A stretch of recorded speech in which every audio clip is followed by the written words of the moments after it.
vai ser uma seleção sempre forte, mas que vai passar algumas dificuldades, como tem passado agora nesta fase de apuramento. Falando um pouquinho da sua experiência, você passou Portugal, história muito grande no Benfica, e é a sua terra, leste europeu, agora no Brasil, Grécia, você rodou no futebol europeu de uma maneira geral. Como é que você vê o futebol brasileiro do campo para fora hoje? É um momento que o Brasil começa a ter clubes como empresa, que o Brasil discute calendário de maneira mais profunda. Como é que você vê, inicialmente, a organização e o futebol brasileiro como produto e como mercado hoje? O Jorge Jesus, quando esteve aqui no Flamengo, teve algumas declarações que foram, vá lá, alvo de chacota, de gozação em Portugal, quando disse que o Campeonato Brasileiro era, a nível de competitividade, tinha o mesmo nível da Premier League. Eu que conheço bem o Campeonato Brasileiro, concordo absolutamente com ele. O Brasil tem as duas coisas mais importantes no futebol. É uma torcida apaixonada e jogadores de futebol de grande nível. É realmente um campeonato onde há uma competitividade muito grande. Não há um clube que se destaque e que vá ganhar facilmente.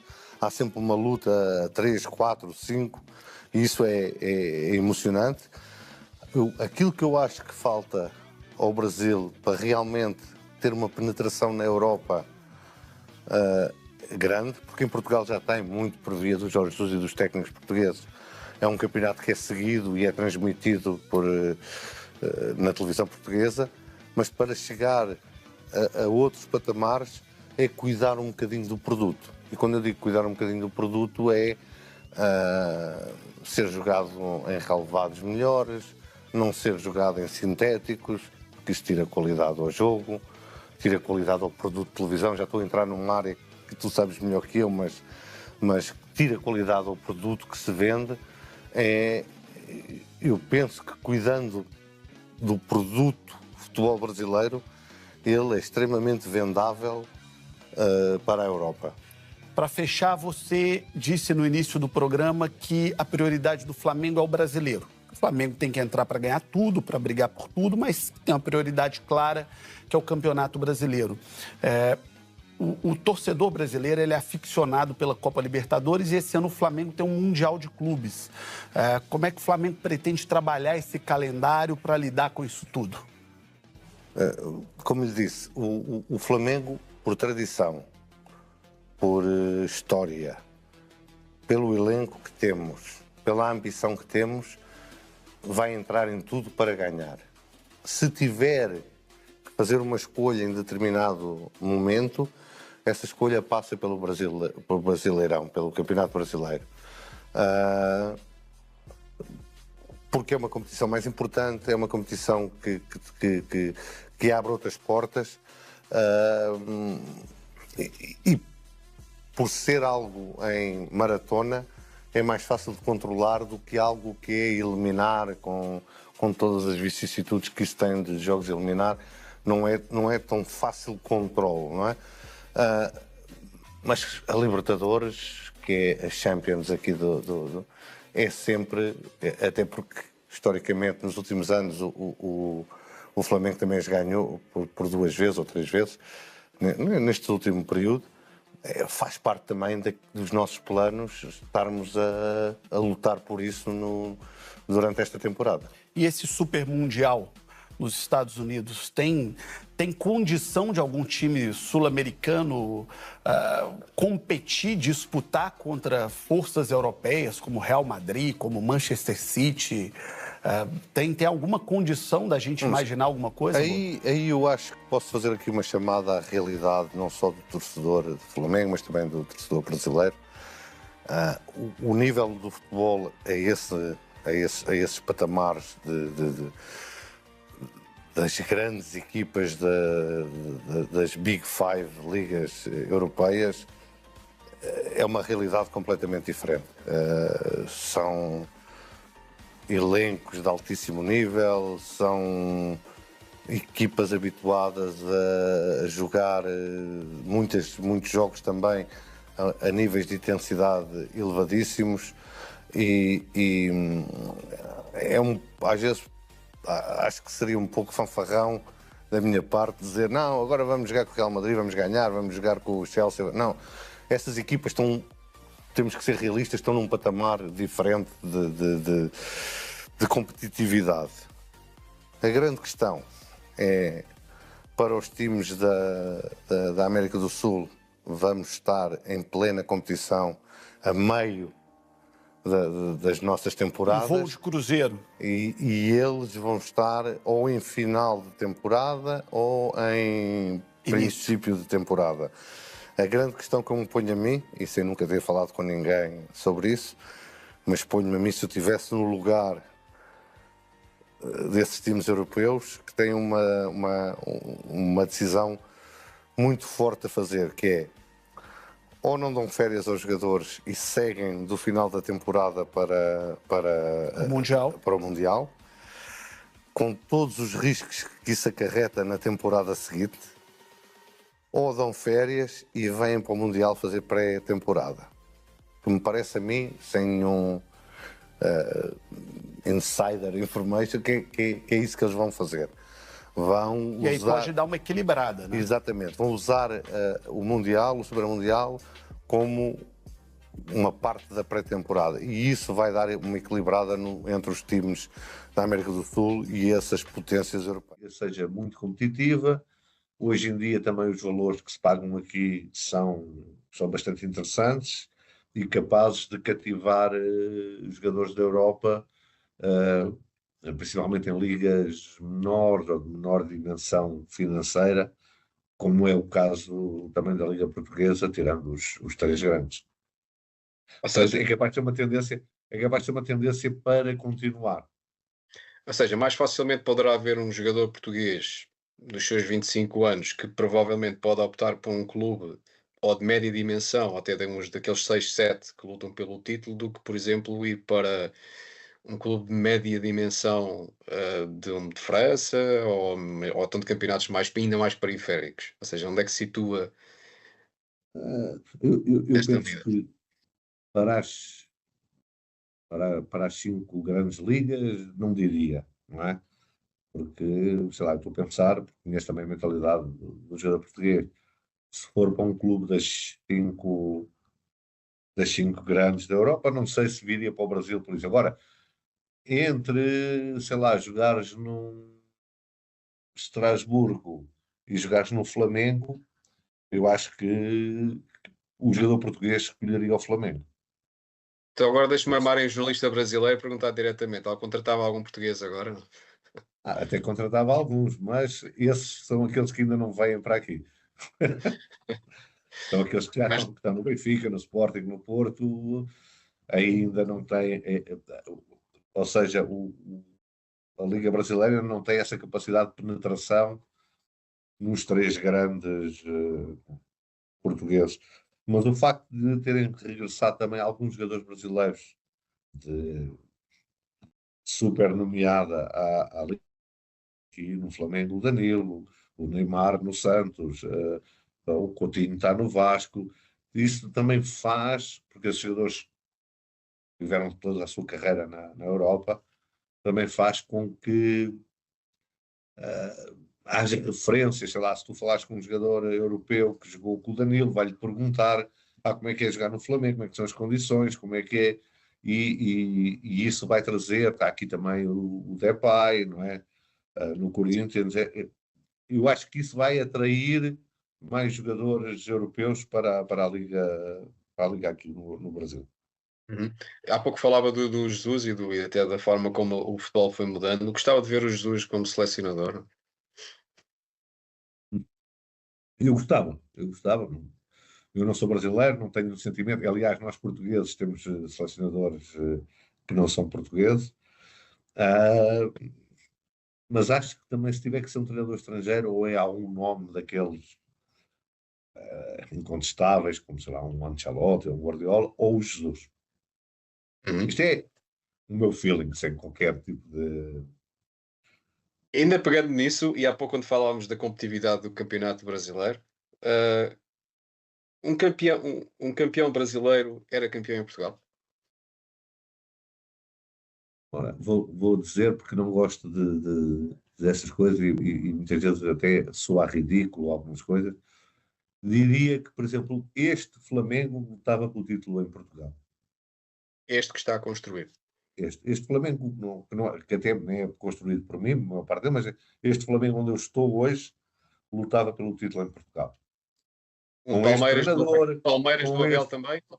Um o Palmeiras do Palmeiras do Abel? Abel também, de uma forma diferente, tinha que se adaptar a jogar em relva natural.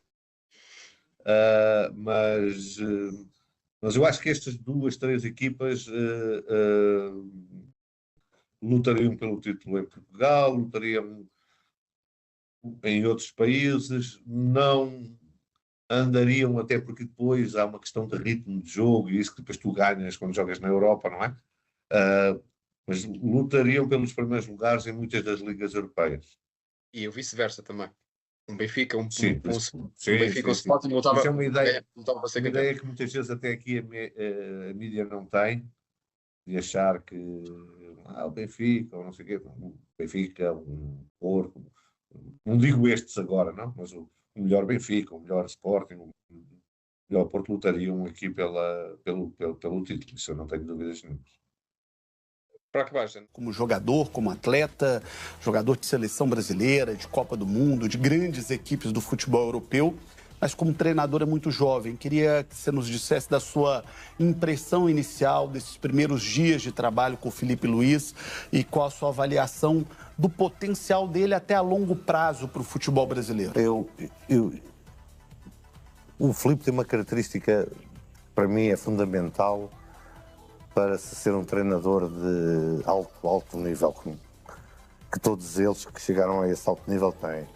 É perceber que tudo aquilo que fez no futebol até agora vale muito pouco para aquilo que vai ser agora o futuro dele.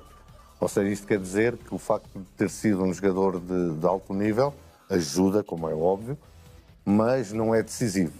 Há muita coisa que há que ser estudada, que há que ser aperfeiçoada e a característica principal dele, para mim, aquilo que me chama mais a atenção, é ele ter isso bem presente nele, ser alguém insaciável naquilo que é o conhecimento, de querer ter conhecimento, de querer beber mais coisas. Isso é uma característica que é comum a todos os treinadores de alto nível. Por isso eu digo que, e eu normalmente não me engano em treinadores, ele vai ser um treinador de top mundial, e talvez vá ser o treinador que vai mudar a imagem que a Europa tem do treinador brasileiro.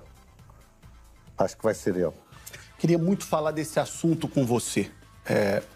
Treinador de futebol. Você é português e os técnicos de Portugal estão tomando conta do cenário do Brasil e estão fazendo muito sucesso no mundo todo. Desde o Mourinho, a gente tem uma geração extremamente vencedora, respeitada e com muito bons resultados. Por que o futebol português tem oferecido tantos e bons treinadores para o futebol mundial? O que vocês fizeram de especial por lá? Eu acho que há uma característica nos portugueses, nos treinadores, nas pessoas que estão ligadas ao futebol, porque se você reparar a quantidade de jogadores que Portugal forma também para um país de 10 milhões de habitantes é incrível, a quantidade de treinadores que estão por esse mundo fora com sucesso para um país de 10 milhões de habitantes é incrível, a quantidade de diretores, agora vocês no Brasil conhecem mais a mim, mas o Luís Campos é diretor do Paris Saint-Germain, o Tiago Pinto foi diretor da Roma, há uma série de diretores portugueses também a trabalharem a um mais alto nível. E nós temos uma característica que eu acho que começou muito com o Mourinho, ou um bocadinho antes, talvez com o Carlos Queiroz, de uma sede de conhecimento, de debater ideias, de ouvirmos as ideias dos outros, de bebermos de não termos nenhum preconceito quanto à nacionalidade. Nós, nos anos 90, no final dos anos 80 e os anos 90, nós tínhamos uma quantidade enorme de treinadores brasileiros. Bebemos muito deles também. Nunca houve nenhuma animosidade a termos treinadores estrangeiros, mesmo da escola da ex-Jugoslávia, e bebemos muita coisa deles e é uma coisa no futebol português que, na minha opinião, faz com que nós tenhamos tido uma evolução muito grande nos últimos anos, que é um debate de ideias muito grande, e é um debate de ideias, não é um debate de pessoas. Não é eu não gosto do João, o João não gosta de mim, não. Eu tenho uma ideia diferente da do João, o João tem uma ideia diferente, vamos debater, vamos chegar a conclusões, vamos tirar o melhor de uma e o melhor de outra. Esse, para mim, é o grande segredo do crescimento do futebol português e principalmente dos técnicos. É impossível um técnico brasileiro de um time grande cair e alguém não falar do Jorge Jesus, seja no Flamengo ou em qualquer outro clube do Brasil. Eu queria que você falasse um pouquinho da contribuição do Jorge Jesus para o Flamengo, para o futebol brasileiro e para essa abertura de portas para os técnicos do Brasil, para o mercado brasileiro dos técnicos de Portugal. O que o Jorge trouxe para o Flamengo e para o futebol brasileiro foi uma cultura de organização de clube que não me parece que seja muito comum no Brasil.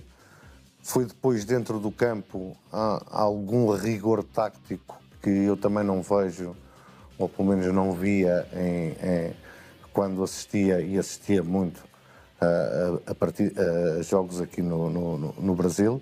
Ele trouxe esse rigor, porque isso é uma das características dele, um rigor fora de campo e um rigor dentro de campo. E isso fez a diferença. Num elenco com muita qualidade, com esse tipo de rigor, tinha tudo para dar certo. Ou para dar errado, porque o jogador às vezes não assimila bem. Eu acho que tem muito do talento dele também de conseguir implementar isso, né? O Jorge, quando entra num clube, tem sempre um impacto muito grande. Há sempre uma resistência inicial, mas ele tem sempre um impacto muito grande e normalmente, sabe, a minha experiência diz-me que os jogadores e os bons, quando percebem que o que estão a fazer, mesmo não sendo muito do agrado, os ajuda a ser melhores, eles compram isso. Você vai ter que trabalhar com esse fantasma, e não digo isso de maneira pejorativa, do mister aqui no Flamengo. Porque todo técnico que passou pelo Flamengo depois dele nunca foi suficientemente bom. Como é que vocês vão trabalhar isso internamente no Flamengo para que o Felipe Luiz tenha condição de fazer um bom trabalho, tenha o apoio, tenha a estrutura suficiente e para que o torcedor tenha paciência para o trabalho dele? Porque todo mundo que passou no Flamengo teve uma dificuldade enorme depois do JJ. É natural, é natural que isso aconteça. Quando há um treinador, não é só o JJ, mas qualquer treinador que tenha um sucesso muito grande, é difícil depois quem vem a seguir. Aquilo que me parece a mim é que já passou tempo suficiente para aparecer um novo JJ. Não que o Filipe tenha que ser o novo JJ, mas eu estou disposto a ajudar e muito e a acabar com a hegemonia dos treinadores portugueses aqui no Brasil através do Filipe. Daquilo que há na Europa, aqui no Brasil. E eu acho que isso é preocupante para o futebol brasileiro. Você está no maior clube do Brasil, que é o Flamengo, e que, como eu já citei, tem uma base muito forte, muito tradicional, todo um histórico. Qual é a sua ideia e qual é o seu projeto exatamente para resgatar isso aqui no Flamengo e isso espalhar para o futebol brasileiro, recuperar essa essência e aumentar esse nível de talento? A primeira medida que foi tomada, porque o trabalho na base é um trabalho mais que não é tão visível, ou seja, não é tão visível a curto prazo, não é? A primeira grande medida foi mudar o perfil de jogador que entrava no Flamengo.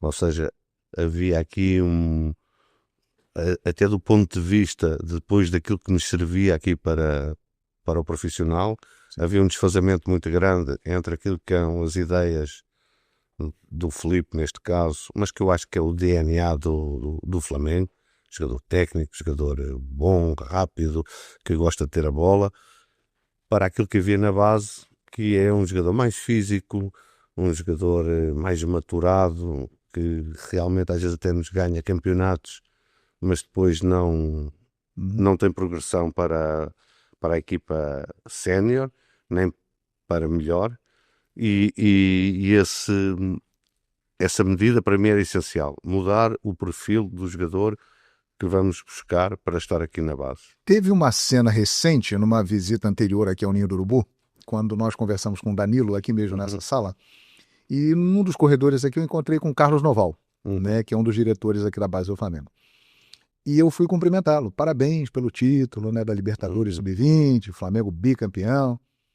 E aí ele me respondeu o seguinte, muito obrigado, mas o que nós estamos preocupados e o mais importante para nós é formar os jogadores e formar também o cidadão.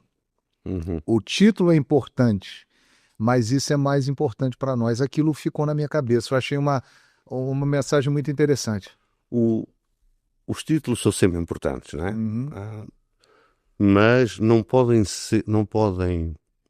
por se querer ganhar na base, inverter todo o processo. Ou seja, é muito mais fácil ganhar com jogadores que fisicamente estão maturados, mesmo que em termos de qualidade se veja que não têm pernas para andar, não é? Para chegar lá. Mas fisicamente eles estão mais maturados, estão melhores que os outros, vão fazer a diferença, principalmente nos escalões mais baixos. O ganhar na formação não pode cortar tudo o resto que é importante. Entendi. Não pode cortar. Eu estive num clube que era o Alverca, em Portugal, era um clube de primeira divisão, e um ano fomos campeões de sub-19. Sub-19 é o equivalente aqui a sub-20. E lembro-me de sentar-me com várias pessoas e dizermos assim, isto foi bom, não foi para os jogadores que ganharam, porque eles não vão chegar a lado nenhum. Foi bom, foi para nós, os treinadores, que nos deu uma projeção enorme, porque daquela equipa chegar à primeira divisão chegaram 2 jogadores e sem grande sucesso. Sim. Está a perceber? E é isso que não pode acontecer. O ganhar tem que ser uma consequência de qualquer coisa que está bem feito e não o objetivo primordial. Vamos ganhar o sub-20, o sub-17, o sub-14, o sub-15. Não, isso não pode ser de maneira nenhuma o foco e o objetivo. Esse é o X da questão, né? Talvez por isso a gente tenha chegado a esse diagnóstico da sua resposta. Exatamente. Anterior, né? Agora o que nós temos que ter é jogadores com o perfil que nós queremos para chegarem à equipa principal. É óbvio que não vão chegar todos, mas chegarem 1 ou 2 é muito bom, e se dos outros os vendermos por bom valor, também é muito bom.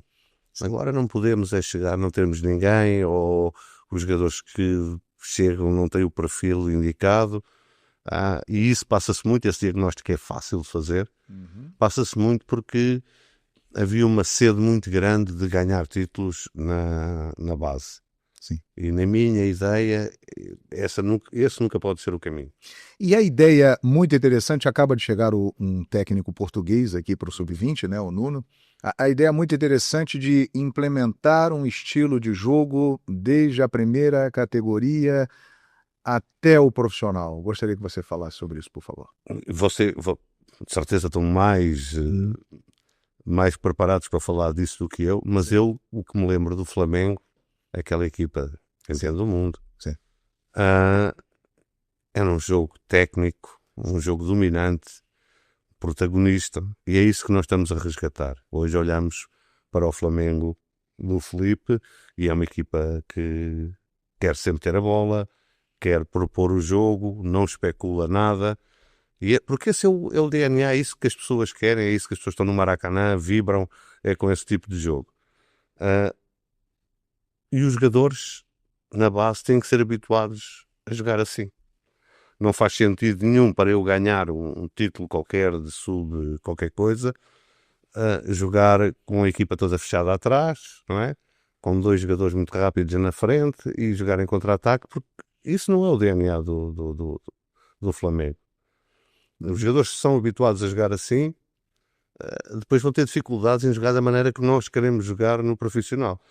Portanto, vai haver aqui uma ideia geral, não quer dizer que toda a gente vai jogar da mesma maneira, porque isso até depende, isso até depois podemos falar disso. Por exemplo, sei lá, nós jogamos em 4-4-2, não é? Ou 4-3-3, e você tem num escalão 2 avançados muito bons que ambos têm potencial para chegar à primeira equipa. Por que não mudar para que joguem os 2, não é? Mais do que um sistema de jogo, é uma forma de jogar. A forma de jogar é que tem que ser igual. O jogador do Flamengo tem que ser um jogador que gosta de ter a bola, que gosta de dominar, que gosta de atacar todo o tempo, que não se importa de correr riscos. E isso é aquele DNA do Flamengo. Acho que aí toda a gente vai concordar comigo, porque é isso que as pessoas querem ver, não é? Querem ver um Flamengo que tenha a bola, que ataque todo o tempo, não querem ver um Flamengo fechado cá atrás à espera de qualquer coisa aconteça para ganhar um jogo por 1-0. E isso vamos ter que começar a implementar na base com essa forma de jogar e com jogadores que interpretem bem essa forma de jogar. E aí está o perfil de jogador, que é a primeira